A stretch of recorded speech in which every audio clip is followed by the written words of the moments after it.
Hey, my name is Patrick Donahue, and this is my Google slide for EDL 850 Module 1, a little personal induction, and then also talking about the three levels of government and how they work with public education.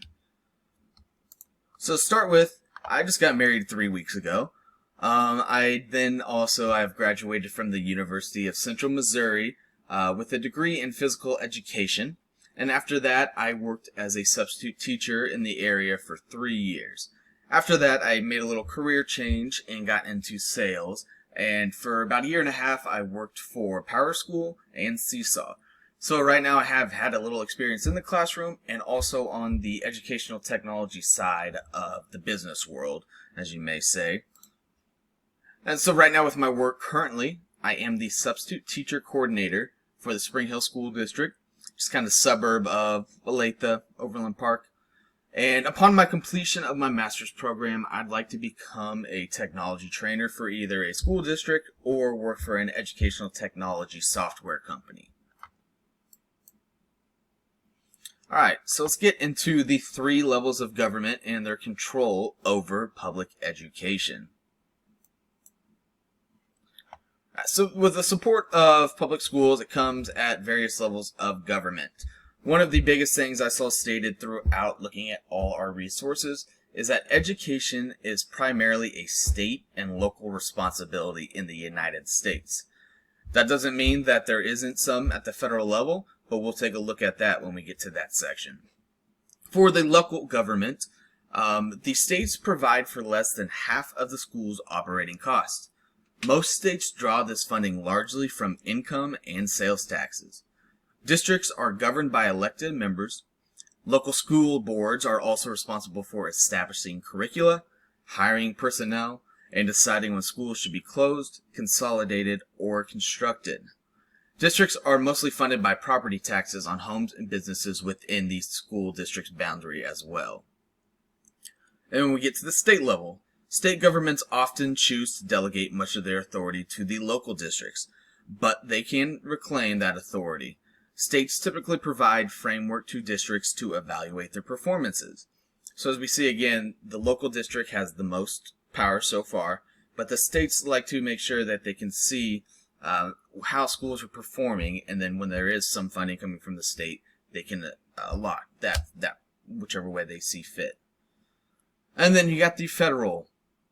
Two amendments have helped pave the way for educational rights in the United States, the 10th and 14th Amendment. Though local and state governments primarily rule over public education, if deemed unconstitutional, the federal government can step in, partly to help states to implement the Brown versus Board of Education decision and pursue its implied goals. The federal government passed an assortment of laws establishing programs, funding, and requirements to education underprivileged children. And so when we look at these different aspects of control in the local, federal, and state, someone's got to be in charge. And so here we are looking at the federal, and that is Secretary of Education Betsy DeVos. She was appointed by the president, and she advises the president and the federal government on federal policies, programs, and activities related to all education in the United States. She does get paid in her position. And another aspect of this is the 10th Amendment states the powers not delegated to the United States by the Constitution are reserved to the states respectively.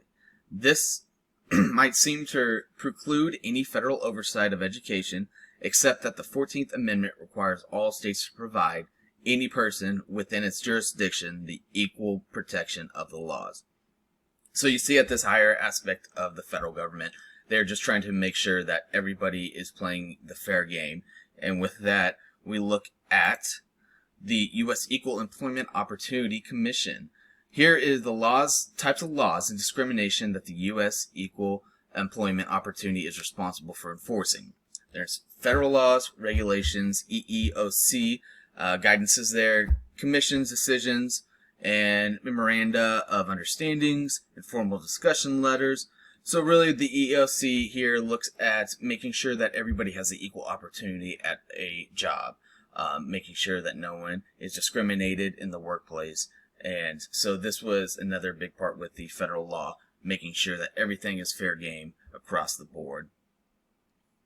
In the state of Kansas, our Commissioner of Education is Randy Watson.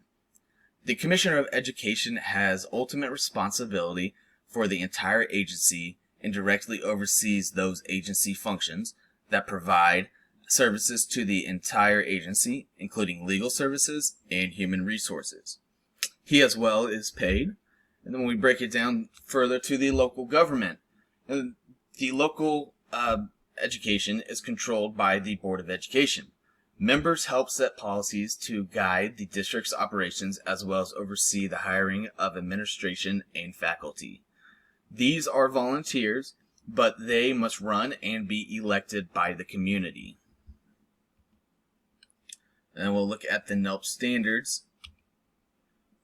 So we break it down of component 6.1, 6.2, and 6.3.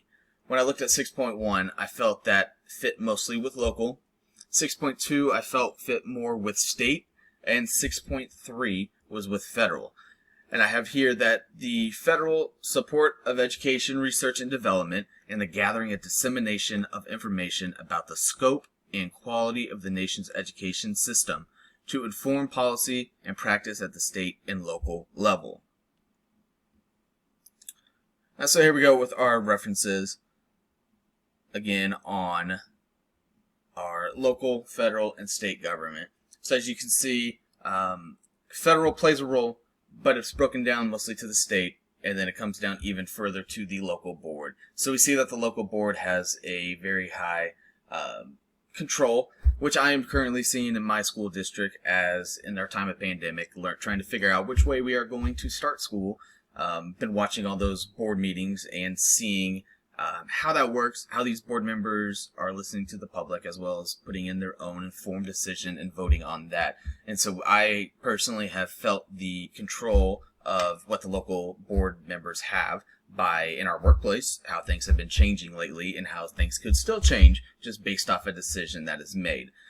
So again, my name is Patrick and I am looking forward to taking more of this class.